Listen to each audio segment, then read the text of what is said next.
అందరికీ నమస్కారం. సనాతన ఆరా ఛానల్కి స్వాగతం. ఈరోజు ఈ వీడియోలో డి కామేశ్వరి గారి రచించిన తోడొకరుండిన అనే కథ గురించి ఇప్పుడు ఈ వీడియోలో తెలుసుకుందాం. ఇంట్లో కూతుర్ని వదిలేసి అమెరికాలోని కొడుకు వద్దకు వెళ్లారా తల్లిదండ్రులు. మనవడు పుట్టాడని తెలిసి అగ్రరాజ్యంలో అడుగుపెట్టారు. 3 నెలల తర్వాత సొంతూరికి తిరిగి వచ్చారు.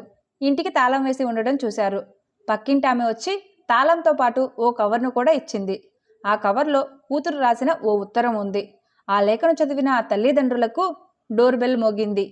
పాల ప్యాకెట్ గుమ్మంలో పడేసి పోవచ్చుగా, మళ్ళీ బెల్ ఎందుకు కొట్టడం? ఎన్నిసార్లు చెప్పినా ఆ కుర్ర వెధవ వినడు.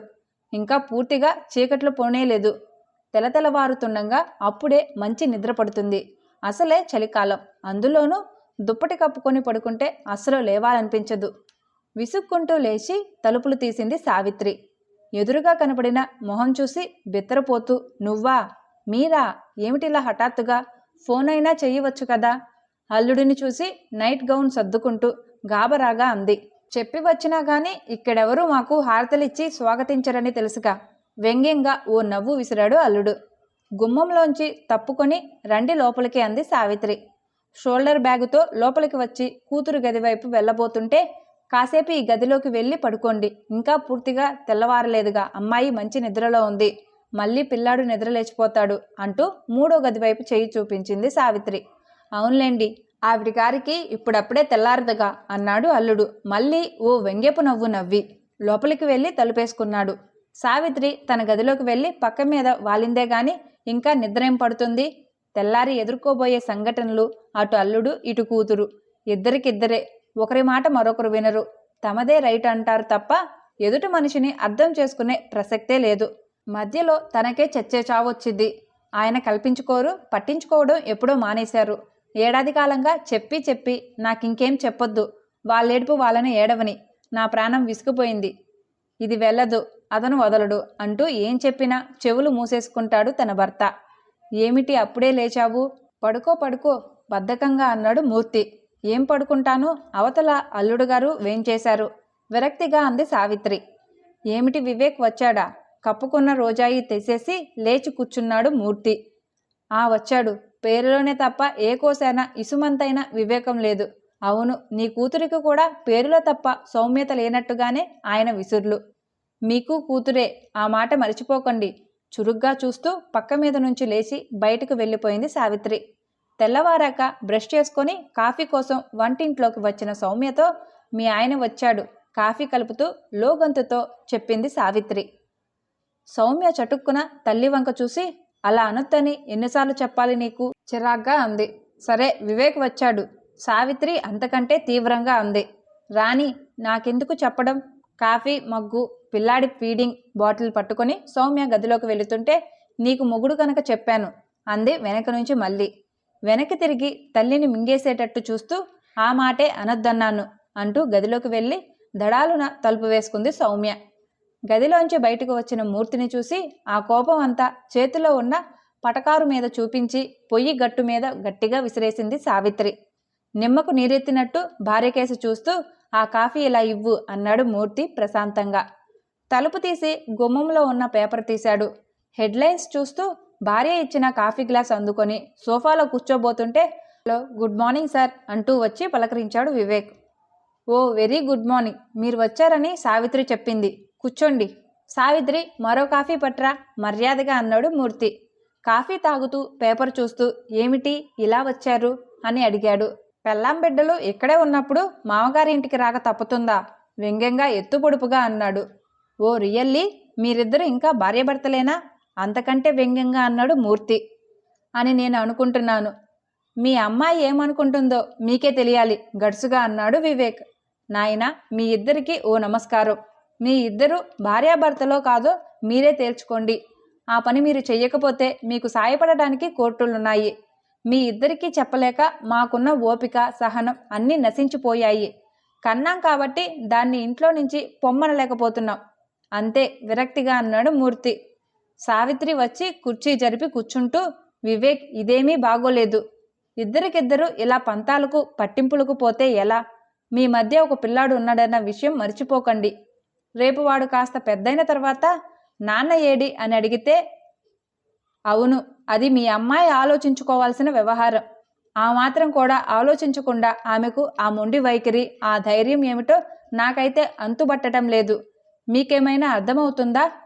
చూడు వివేక్, భార్యాభర్తల తగువుల్లో ఎవరిది రైటు, ఎవరిది తప్పు అన్నది మూడో వాళ్ళకి అర్థం కాదు. ఎవరికి వాళ్ళు మేమే రైట్ అంటారు. మా అమ్మాయి మాటలే కరెక్ట్ అని మేము ఎప్పుడూ నీతో అనలేదు కదా. ఇప్పటికైనా ఇద్దరు కలిసి కూర్చొని మాట్లాడుకోండి. ఏదో ఒక నిర్ణయానికి రండి. అప్పుడు బాగుంటుంది. మాట్లాడాలని ఇప్పటికే 2-3 సార్లు వచ్చాను కదా. ఆవిడి నోట్లో నుంచి మాట రాదు. కాంప్రమైజ్ అన్న పదానికి అర్థం తెలియనట్టు ప్రవర్తిస్తుంది. నాకు ఇంకా ఈ రాకపోకలు చాలనిపిస్తుంది. అంత కాళ్ళబేరానికి దిగేంత తప్పులు నేనేమీ చెయ్యలేదు. వస్తుందో రాదో అడిగేసి నా దారి నేను చూసుకుంటానిక. దేనికన్నా పట్టు విడుపు ఉండాలి. మా గొడవల మధ్య పిల్లాడు తండ్రి లేని వాడైపోకూడదని, సంసారం పాడు చేసుకోకూడదని నా వైపు నుంచి నా ప్రయత్నాలు నేను చేశాను. వివేక్, అన్నానని కోపం తెచ్చుకోకు. చేతులు కాలాక ఆకులు పట్టుకున్నావు. ఈ ఆలోచన, ఈ సౌమ్యత, కాస్త ఓపిక, సహనం అప్పుడే ఉంటే, కాస్తంత ఆదరణ, అభిమానం అప్పుడే చూపించి ఉంటే ఏనాడో కరిగిపోయి ఉండేదయ్యా. కానీ నువ్వు దాన్ని రెచ్చగొట్టావు. అర్థం చేసుకోవలసిన సమయంలో ఆదరించి దగ్గర తీసుకోలేకపోయావు. ఆంటీ, మనిషిలో పాజిటివ్ పాయింట్స్ కనిపెట్టి నెగిటివ్ పాయింట్స్ గురించి కొంచెం అర్థం చేసుకొని ఆ పాజిటివ్ పాయింట్స్ని హైలైట్ చేస్తే అవతలి వాళ్ళు లొంగిపోతారు. ఎప్పుడు నెగిటివ్ పాయింట్స్ని వేలెత్తి చూపిస్తుంటే అవతలి వాడి ఈగో దెబ్బతిని మొండిగా ప్రవర్తిస్తాడు. మీ అమ్మాయిలో ఉన్న ముఖ్యమైన లోపం అదే. ఎప్పుడు ఎదుటి వ్యక్తి తన కోరుకున్న విధంగా ప్రవర్తించాలంటే సాధ్యమేనా? అవతలివాడు మనిషేగా, తనని అర్థం చేసుకోవాలి, తన మాట వినాలి అని అవతలి వాళ్లకు మాత్రం ఉండదా? సాధించడం, ఎత్తి పొడవడం, చేతకానితనాన్ని పదే పదే దెప్పి పొడవడం, ఆఖరికి కట్టుకునే బట్టలు, తినే తిండి మీద కూడా తనదే చాయిస్, తనకి నచ్చినట్టే చెయ్యాలి అంటే ఎలా? పోనీ అదేదో అహంకారంగా కాక ప్రేమ, అనురాగంతో మార్చే ప్రయత్నం చేస్తే ఒకరోజు కాకపోతే ఇంకో రోజు ఆ ప్రేమకు లొంగిపోతాడు మనిషి. వివేక్, ఈ వాదులాటలు ఇద్దరి వెర్షన్ ఇదివరకే విన్నాం. నీవు చెప్పేది కొన్ని రైటు, అది చెప్పేది కొన్ని రైటు. ఒక్క విషయం ఆంటీ, సరే, మా అమ్మ నాకు కొన్ని పద్ధతులు నేర్పలేదు. నాకు శుభ్రం తక్కువ. బట్టలు ఎక్కడ పడితే అక్కడ వదిలేస్తాను. బాత్రూమ్ అంతా తడి తడి చేసేస్తాను. పేపర్ చదివాక నీట్గా పెట్టకుండా వదిలేస్తా. ఎంగిలి కప్పులు వదిలేస్తా. డబ్బులు ఎక్కలేదు. సరుకులు తేవడం తెలీదు. సంతలోంచి చచ్చుపుచ్చు కూరలు తెస్తాను. రోజు ఇలా 1,00,000 సాధింపులు, చివాట్లు తింటూ వాటిని భరిస్తూ విరక్తి చెందకుండా ఉండటానికి, నవ్వుతూ మునీశ్వరుల్లా ప్రశాంతంగా ఉండటానికి నేనేమన్నా యోగినా? పోనీ నన్నొక్కనే అనుకుంటే పర్వాలేదు, కానీ మా అమ్మని, మా ఇంటిని దెప్పే అధికారం తనకుందా? మనుషులందరి అలవాటు ఒకేలా ఉండవు. మా అమ్మ పెంపకం ఆవిడ పద్ధతిలో జరిగింది. ఆవిడ ఇల్లు ఆవిడ ఎలా సర్దుకుందో అదంతా ఆవిడ ఇష్టం. ఆ ఇంట్లో పుట్టిన పిల్లలు ఆ తల్లి పెంపకంలో పెరిగి ఆమె నేర్పినవే నేర్చుకుంటారు. పెరిగిన వాతావరణం ఒక్కసారిగా మారిపోతుందా? నిలేసినట్టు అంటున్నాడు వివేక్. సావిత్రి వెంటనే అందుకుంది. అవును, కరెక్ట్. నీవన్నది చాలా నిజం. దాని విషయంలోనూ అదే వర్తిస్తుంది. ఇక్కడ పద్ధతిగా అన్నీ ఎక్కడివక్కడ ఉండి చాలా నీట్గా మెయింటైన్ చేసిన అప్పర్ మిడిల్ క్లాస్ అమ్మాయిగా కొన్ని పద్ధతులు దానికి అలవడ్డాయి. నా పద్ధతి అది.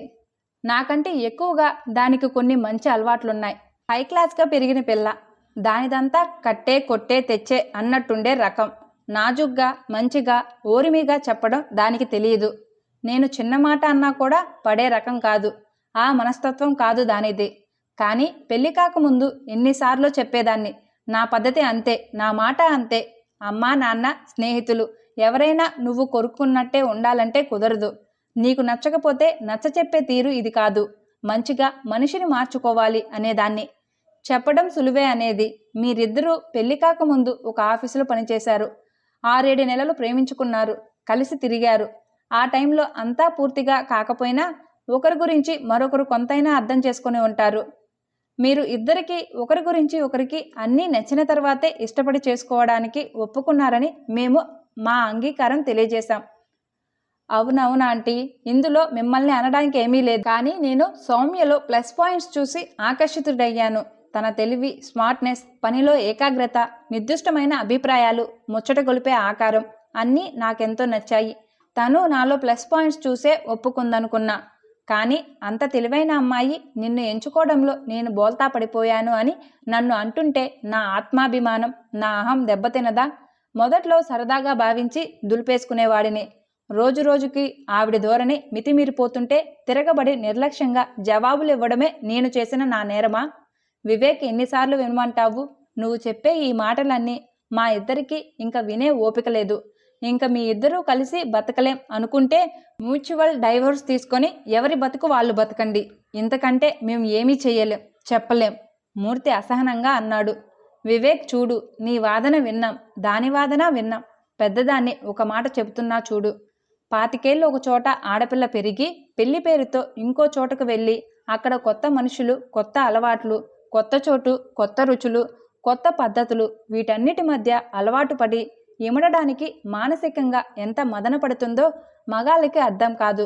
ఏం చెయ్యాలో, ఎక్కడ కూర్చోవచ్చో, ఏం మాట్లాడవచ్చో, ఏ పని చేయవచ్చో, అలా చేస్తే ఏమంటారో, ఇలా చేస్తే ఏమంటారో అని 1,00,000 సందేహాలు, భయాలతో ఆడపిల్ల అత్తింట్లో అడుగుపెట్టాక అక్కడ పరిస్థితులకు అనువుగా తనను తాను మలుచుకోవడానికి కొంత సమయం పడుతుంది.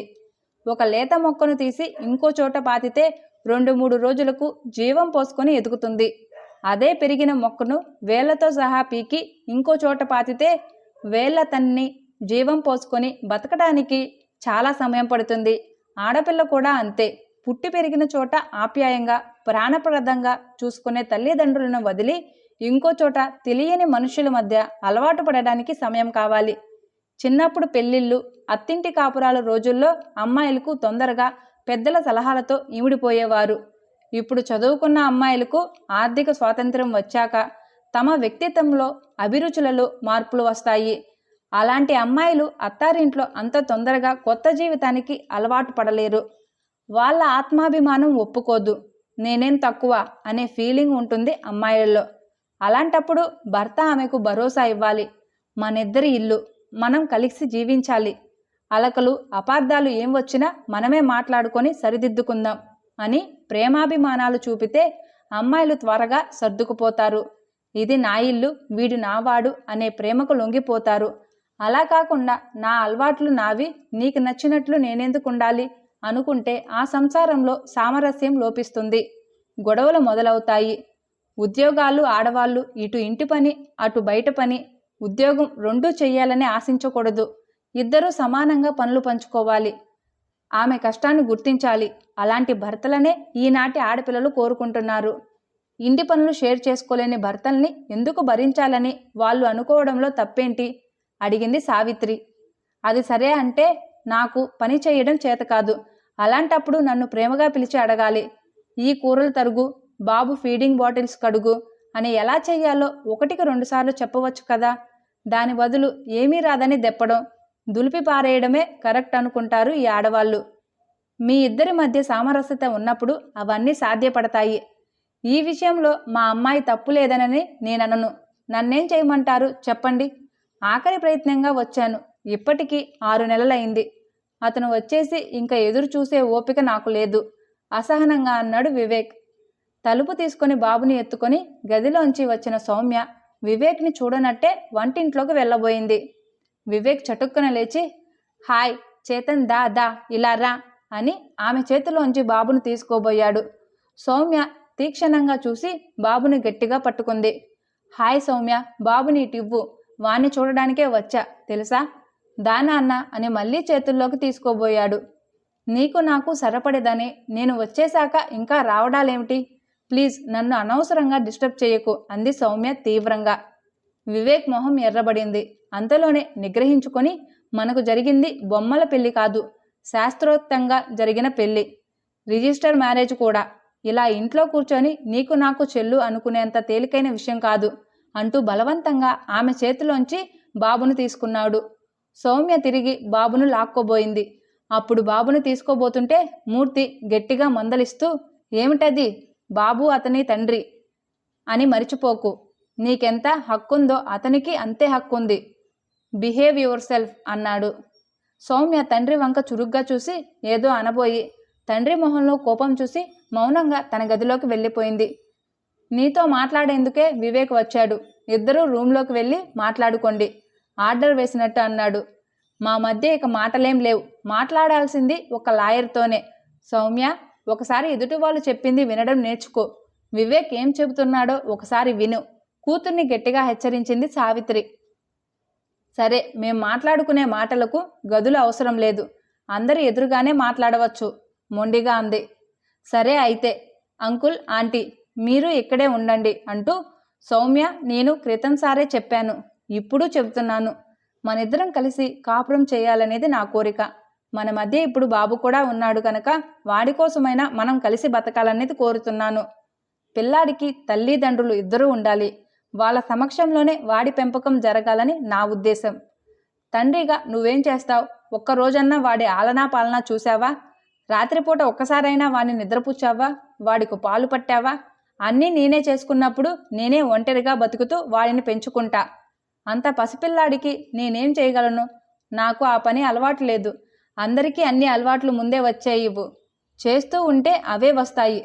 నిజమే, నేను నేర్చుకోవాలని ప్రయత్నించినప్పుడు ఏ పని సరిగ్గా చెయ్యవు, నీకు చేత కాదు అని నా చేతిలోంచి బాబును లాగేసుకుంటే నేనెప్పుడు నేర్చుకోవాలి? రోజంతా నిన్ను కూర్చోబెట్టి నేర్పేంత ఓపిక, టైము నాకు లేదు. సరే, ఈ గోలంతా చాలాసార్లు అయ్యింది కానీ ఇప్పుడు నాతో ఇంకేం మాట్లాడాలో చెప్పు. అంటే నా అవసరం లేదని నిర్ణయించుకొని నువ్వు ఒంటరిగా ఉండాలని నిర్ణయించుకున్నావా? ఈ విషయం కిందటిసారే చెప్పానుగా, మొండిగా అంది సౌమ్య.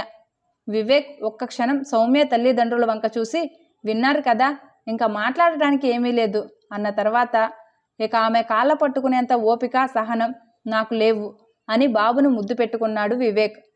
నా కొడుకు సంగతి ఏం చేయాలో లాయర్లతో మాట్లాడి చెబుతా అంటూ పిల్లాడిని సావిత్రి చేతిలో పెట్టి గదిలోకి వెళ్ళి బట్టలు మార్చుకొని బ్యాగ్ పట్టుకొని విసవిస బయటకు వెళ్ళిపోయాడు.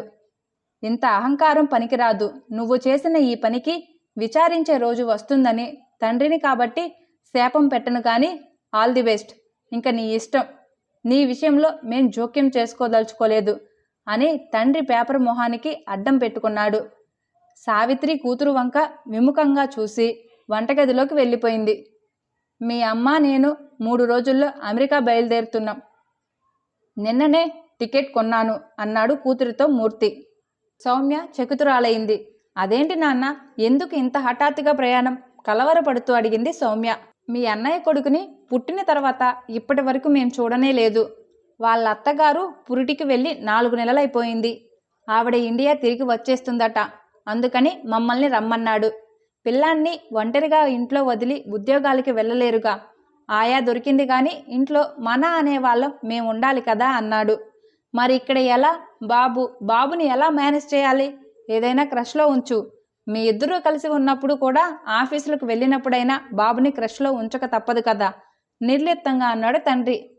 చెప్పా పెట్టకుండా ఇంత హఠాత్తుగా మీరు అమెరికా ప్రయాణం పెట్టుకుంటే ఎలా? ముందే చెబితే ఏదో ఒక ఏర్పాటు చేసుకునేదాన్నిగా కోపంగా అంది. మాకు మాత్రం తెలుసా? వెళ్ళాలనుకున్నాం కానీ అక్కడ వాడి మామగారి తండ్రి ముసలాయన ఐసీయూలో ఉంటే కోడలుగా వాడి అత్తగారు వెళ్ళదా? అందుకే ఫోన్ చేశాడు కిషోర్. టికెట్ కూడా పంపాడు. అవసరానికి నీలాగే వాడిని ఆదుకోవాలి కదా. కనీసం 6 నెలలు పడుతుంది మేం తిరిగి రావడానికి అన్నాడు తండ్రి. 6 నెలలు నేను బాబుతో ఒంటరిగా ఎలా ఉండాలి? కోపం, ఉక్రోషం, గాబరా, భయం కలగలిసిన వ్యాఖ్యలతో అడిగింది సౌమ్య. ఉండాలి మరి. పెళ్లి చేసి పురుడు పోయడం వరకే మా బాధ్యత. ఇంకా మేమే చేయాలంటే ఎలా? మా పనులు మాకుంటాయిగా. కూతుర్ని గాని కొడుకును గాని జీవితాంతం కనిపెట్టుకుని ఉండలేకే వాళ్ళకి పెళ్లిళ్ళు చేస్తారు తల్లిదండ్రులు. పెళ్ళయ్యాక భార్యాభర్తలు కలిసి వాళ్ళ సంసారం వాళ్ళు చేసుకోవాలి. వాళ్ళ జీవిత సమస్యలను వాళ్ళే ఎదుర్కోవాలి. మొగుడు అక్కర్లేదని నువ్వు అనుకున్నప్పుడు ఒంటరిగానే నీ బాధ్యతలు మోయాలి. అవసరానికి తల్లిదండ్రులు ఆదుకుంటారు గాని ఆ జన్మాంతం నిన్ను నీ పిల్లల్ని కనిపెట్టుకుని ఉండే ఓపిక మాకు మాత్రం ఉంటుందా? పిల్లల బాధ్యతలు తీరిపోయి ఉద్యోగ విరమణ చేశాక కాస్త 4 చోట్ల తిరిగి గుళ్ళు గోపురాలు చూద్దామనుకున్నప్పుడు ఈ కొత్త బాధ్యతలు మా నెత్తిన వేస్తే అవన్నీ మేం మోయలేం. మాకు కాస్తంత విశ్రాంతి, తీరిక కావాలి కదా. సౌమ్య తల్లిదండ్రులకేసి చురచురా చూసింది. నేను వివేక్ దగ్గరికి వెళ్ళను అన్నాను కాబట్టి నాకు పాఠం ఈ విధంగా నేర్పాలనుకుంటున్నారా? నాకు బుద్ధి చెప్పడానికేనా మీ ప్లాన్ అంతా? Don't be silly. అన్నయ్యకి కొడుకు పుట్టిన దగ్గర నుంచి విజయపురాలు ఇండియా తిరిగి వచ్చాక మేం వెడదామన్న ప్లాన్ ముందుగా అనుకున్నదే కదా. మొహం ఎర్రబరుచుకొని విసురుగా పిల్లాడిని తీసుకుని లోపలికి వెళ్ళిపోయింది సౌమ్య. 2 రోజులు తల్లిదండ్రులతో మాట్లాడడం మానేసింది సౌమ్య. వాళ్ళు కూడా ఏమీ జరగనట్టే వాళ్ళ ప్రయాణం ఏర్పాట్లు వాళ్ళు చేసుకున్నారు. నెల రోజుల తర్వాత ఒక రాత్రి సౌమ్య ఫోన్ చేసింది ఏడుపు గొంతుతో. డాడీ, బాబు మెట్ల మీద నుంచి పడిపోయాడు. తలకి దెబ్బ తగిలి బాగా రక్తం వచ్చి తెలివి తప్పిపోయాడు. అయ్యయ్యో, మరి ఎలా? ముందు ఆసుపత్రికి తీసుకెళ్ళు, ఫోన్లో గాబారగా అరిచాడు మూర్తి. తీసుకెళ్ళా, తెలివి వచ్చే వరకు ఏం చెప్పలేమంటున్నారు. డాడీ, మమ్మీ, మీరు వెంటనే రండి. ఏడుస్తున్న కూతురు ఎటువంటి పరిస్థితుల్లో ఉందో వాళ్ళకి అర్థమైంది. వస్తాం, కానీ 2 రోజులన్నా పడుతుంది. ముందు నువ్వు వివేక్ ఫోన్ చేయి. తండ్రికి వెంటనే చెప్పాలి. మాట్లాడే అవకాశం ఇవ్వకుండా ఆర్డర్ వేసినట్టే కఠినంగా చెప్పి ఫోన్ పెట్టేసి తల పట్టుకొని కూర్చున్నాడు మూర్తి. మీరు కూడా అతనికి ఫోన్ చేయండి, సలహా ఇచ్చింది సావిత్రి. తెల్లారాక వివేక్ నుంచి ఫోను. బాబు కళ్ళు తెరిచాడని, నార్మల్గానే ఉన్నాడని, కొన్ని పరీక్షలు మెదడుకి చేయాలన్నారని, బాబు కాస్త కోలుకున్నాక మిగతా పరీక్షలు చేస్తారని చెప్పాడు. మీరు బెంగపడకండి, నేనున్నాను, చూసుకుంటున్నా, ఎప్పటికప్పుడు ఫోన్ చేస్తా అని చెప్పాక అందరూ కుదుటపడ్డారు. వారం తర్వాత మళ్ళీ ఫోన్ చేశాడు వివేక్. బాబుని తీసుకుని ఇంటికి వచ్చామని, అన్ని పరీక్షల్లో నార్మల్ రిపోర్ట్లే వచ్చాయని చెప్పాక స్థిమితపడ్డారు సావిత్రి, మూర్తి. 3 నెలలు గడిచాయి. ముందుగా అనుకున్న సమయానికే మూర్తి, సావిత్రి ఇండియాకి తిరిగి వచ్చారు. ఇంటికి వచ్చి చూస్తే తాళం వెక్కిరించింది వాళ్ళని. పక్క ఇంట్లో ఉండే కొలీగ్ గబగబా వచ్చి ఓ కవరు, తాళం చెవి వాళ్ళకిచ్చి వెళ్ళారు. ఇంట్లోకి వెళ్ళి సామాను పడేసి ఆరాటంగా ఉత్తరం చదివారు. నేను, వివేక్, బాబు మా ఇంటికి నిన్ననే షిఫ్ట్ అయ్యాం. ఇన్నాళ్ళు మీ ఇంట్లో నాకు ఆశ్రయం ఇచ్చినందుకు థ్యాంక్స్. పెళ్ళయ్యాక ఆడపిల్లలు తల్లిదండ్రులకు బరువవుతారని అమ్మాయిని ఆడపిల్లగానే తప్ప కన్న కూతురిగా ఏనాటికి గుర్తించని తల్లిదండ్రుల్లో మీరొకరు. బాబుకి తండ్రి అండ దొరికింది. నేను కాంప్రమైజ్ అయ్యానో, మనస్ఫూర్తిగా వెళ్ళానో మీకు చెప్పనవసరం లేదు. మీ ఇంట్లో నుంచి నేను వెళ్ళిపోయినందుకు మీరు సంతోషించండి, అంతే. Good bye Soumya. దీనికి మతి పోయింది. చూడు ఎలా రాసిందో అన్నారు మూర్తి విరక్తిగా. దాని మొహం, దాని కోపం 4 రోజులు. మనం వెంటనే రాలేదని కోపం లేండి దానికి. వివేకే మనల్ని ఇండియాకి అప్పుడే రావద్దని చెప్పిన విషయం మనం దానితో చెప్పామంటే మళ్ళీ అదో గోల. మనతో మాట్లాడకపోతే ఇప్పుడు కొంపలేం మునిగిపోవు గాని దాని కోపరం అది చూసుకుంటే చాలేండి అంది నిశ్చింతగా సావిత్రి. కథ పేరు తోడొకరుండిన. రచించిన వారు డి కామేశ్వరి గారు. ఇంతటితో ఈ కథ సమాప్తం. మరొక మంచి కథతో మళ్ళీ కలుద్దాం. మీకు కనుక ఈ కథ నచ్చినట్లయితే సనాతన ఆరా ఛానల్ని సబ్స్క్రైబ్ చేసి ప్లీజ్ సపోర్ట్ చేయండి. మరొక మంచి కథతో మళ్ళీ కలుద్దాం. అంతవరకు సెలవు. Thank you for watching.